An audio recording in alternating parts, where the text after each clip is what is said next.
You quit drinking, you started meditating, you gave up junk food, and you still feel empty. Here's why. You're just trading one sacrifice for another. First you sacrificed your health for pleasure. Now you're sacrificing pleasure for spiritual growth. But both are distractions from what you're really trying to sacrifice. In this video, I'll show you what's actually happening and why you'll never find peace until you stop sacrificing altogether. Most spiritual advice tells you to sacrifice everything. I'm telling you the opposite. By the end of this video, you'll understand why sacrifice itself is the problem and not the solution. Most people think they understand sacrifice. You give up junk food to heal. You sacrifice time for a business. You trade bad habits for discipline. But here's what they don't realize. Sacrifice in truth, it isn't actually possible. It only appears to take place in the world of illusion, in the world that doesn't actually exist. What's really happening is the ego is attempting to sacrifice the true self for a false perception of the self, and you, because you listen to it, try to do the same thing. And since that's impossible, since you can't sacrifice what's true for what's false, people spend their entire lives sacrificing nothing for another nothing. Junk food, bad habits, and time, that's nothing. Business, healing, and discipline, that's also nothing. Both are equally illusory. Both only exist within the ego's dream. You're trading one illusion for another illusion, and you're calling it progress. You're sacrificing nothing for nothing. Now I know what you're thinking. If it's all nothing, why does it matter? Why should I care about health or discipline or building anything? Here's why. Even though these concepts are technically nothing, in the grand scheme, you're still experiencing yourself within this world of nothings right now. And there's a right way and a wrong way to navigate it. And most people think they need to be focusing on which nothing they're sacrificing for which other nothing, even though they don't recognize that the things they're sacrificing are nothing. And that keeps them trapped in the cycle. But when you understand what's actually happening, you actually naturally align with the productive outcome within the illusion without ever sacrificing anything. You stop fighting yourself and everything flows naturally. So in this video, I'm going to show you how to break the cycle, how to stop sacrificing, and how to automatically align with what actually works, all of the outcomes that are in your very best interest, even within the dream.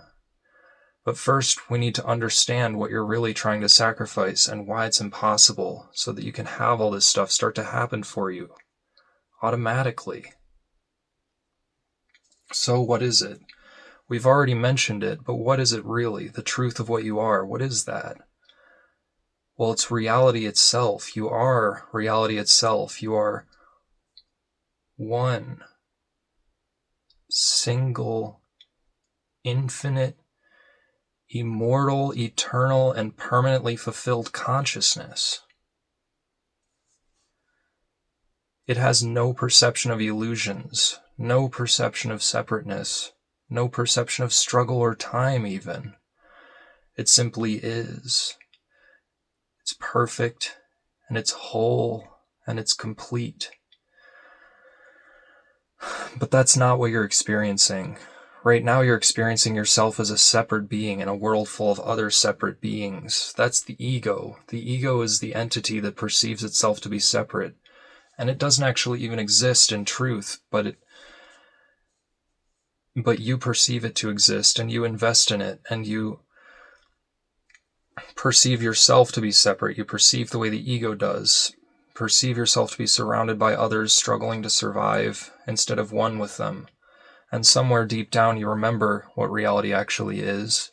You remember that infinite fulfilled consciousness, But you don't want to remember it. You're already starting to get scared thinking about the idea, or cynical, or just ignoring it altogether, or any number of those different things. The ego is already commanding you to stop. The ego is already commanding you to try to disengage, to try to deny all of this, to try to argue with it. Because if you're not this separate person fighting to survive, then who are you? What are you? It terrifies the ego. The ego is terrified of you questioning its perception of who you are. And so it tries to sacrifice that memory. It tries to sacrifice the truth of reality in favor of the ego's illusion of separation. But you can't sacrifice truth. Reality simply is. And the ego's perception of separation is simply false. And no amount of denial changes that. But something does happen instead, at least within your illusion of reality that you're experiencing right now. And so what is it that happens actually? Well, the desire to sacrifice truth, since it can't happen, ends up manifesting as secondary sacrifices within the illusion. You sacrifice your well-being for temporary belief and relief. You eat junk food, you stay in toxic relationships, and you numb yourself with distractions. Anything to escape the discomfort of existing as a separate being. And then you wake up and you realize you're destroying yourself. So you change, you try to heal, you quit the vices, you meditate, you become disciplined, and you think you've escaped the cycle. But you haven't. You've just swapped sacrifices. Now instead of sacrificing your health for pleasure, you're sacrificing your pleasure for discipline. Instead of numbing emotions, you're suppressing desires. Instead of toxic relationships, you're isolating yourself and you're calling it boundaries. You're still sacrificing. You're just sacrificing different things. And here's what nobody tells you. Both states are distractions from what actually matters. Whether you're deep in vices or deep in discipline, you're obsessed with the content of your experience, what you're doing, feeling, and achieving. And that obsession keeps you locked in the ego's illusion, because as long as you're focused on managing your individual experience, you're reinforcing the belief that you are an individual. You're reinforcing the illusion that you're a separate being who needs to control their life to survive. And that's exactly what the ego wants. It doesn't care if you're indulging or abstaining. It's happy. It's happy whenever you do either of those. It only cares that you stay identified with it, that you keep believing that you're separate. And sacrifice in any form keeps you believing that. So why does sacrifice feel so compelling if it's so harmful to us? Why does it feel like the right thing to do even though it's destroying us? Because sacrifice is the ego's defense mechanism against remembering your true nature. Every time you get close to remembering that you're that one infinite, immortal, eternal, fulfilled consciousness with no perception of separation at all, the ego panics and it offers you a sacrifice. It says, if you give up this one thing, if you just fix this one problem, then you'll be okay, then you'll be worthy, then you'll be safe.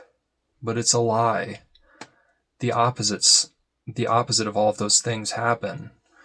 You never feel any of those things because they're always coming, because subconsciously when you say, and then I'll be blank, it's constantly in a state of coming to you without ever actually happening within your own mind. You always think it'll come one day and it's never there. You never have it. It's always coming. And it's a lie. The ego is lying to you. There's nothing to fix. You're not broken. You're not separate. You're that infinite consciousness. The ego is just pretending to be a person. And the moment you remember that, the entire game of sacrifice collapses. Because what is there to sacrifice? Like, really think about it once you start considering this idea of who you truly are. If you're infinite consciousness, there's nothing outside of you to sacrifice for. There's no separate self to protect or improve or perfect. You are all of it. You already are everything you were trying to become. So what's the answer? You already know, but you've refused to believe it for so long that you've effectively forgotten completely. There was never a problem, but there effectively is one, because you believe there is. You believe in this illusion, and you effectively experience it permanently and perpetually. You think you've been sacrificing things your whole life. Health for pleasure, then pleasure for discipline. You think you've been stuck in this endless cycle, but none of that actually happened. Because the illusion isn't real. Remember, you can't sacrifice truth for an illusion. Truth exists, illusion doesn't. So nothing was ever actually sacrificed. You just tricked yourself into believing it was. Every vice, every act of discipline, every moment of suffering, it was all happening within the ego's dream. But reality, that one infinite, eternal, fulfilled consciousness, was never touched. It has no perception of any of this. It simply is. The solution is to recognize that you were never sacrificing anything to begin with. The problem is already solved. It always was. You just haven't noticed yet because you've been too busy living in the ego's illusion. And when you recognize yourself as reality, as that one infinite consciousness, everything in the illusion just naturally aligns. You don't force yourself to eat healthy anymore. You just start wanting to nourish yourself because you realize you can, and that it can finally stop being on that endless cycle of coming and never being there. You don't discipline yourself to quit smoking. The desire just naturally fades. It all just automatically starts falling into place when your subconscious is no longer being tormented by your own misperceptions. Your relationships transform. You start treating others well because you recognize that you are them. And when you treat people well because you recognize yourself in them, they start treating you well too. Not because you manipulated them, but because treating you poorly doesn't get them anywhere with you. And so the people who refuse to let go of their toxicity just naturally gravitate towards people who are willing to accept their toxic behavior, or willing to behave toxically back towards them. And they just gravitate towards people who they can develop those reciprocal relationships with. And that doesn't end up being you anymore, because you just lose interest entirely. And the conflict fades, not because you sacrificed anything, but because you remembered. You remembered what was always true. The most effective method for kickstarting your memory of this true self, and to actually start experiencing the benefits of being tuned into it, the perfect health in relationships, and the lack of necessity for sacrifice, suffering, or cycles of imprisonment as a whole, is to receive energy from someone who is already in that state. I can actually do this healing for you myself, and I have already managed to help and heal myself and multiple people using this method. I brought my childhood pet back from the brink of death. I brought my ability to walk uninhibited back, and I helped my best friend with his knee problems, and more. I would love for you to become another chapter in my successful healing history as well. For more information, email me at connor.c.addison@gmail.com with the subject line Healing Sessions. My email is also written in the video description for reference. And so you stop fighting yourself, you stop forcing yourself, and paradoxically, once you do that, and once you do accept yourself and start believing you really are who you are, that's when everything you thought you had to sacrifice for just shows up. Health, connection, peace, not because you earned it or anything like that. There's no quid pro quo here. You just are those things already. You remember it was already yours because it is you. You are never broken. You are never separate. You never sacrificed anything. The vices, the discipline, the cycle, it was all just different methods of obtaining something you already had that you already naturally want and don't have to force yourself to have. Reality is that one infinite, immortal, eternal, fulfilled consciousness. And it was never touched by any of these illusions. It simply is. and you are that. The game is over, not because you won, but because you realized there was never anything to win. There was no game that you needed to play in the first place. There was only ever that one infinite consciousness, perfect, whole, and complete.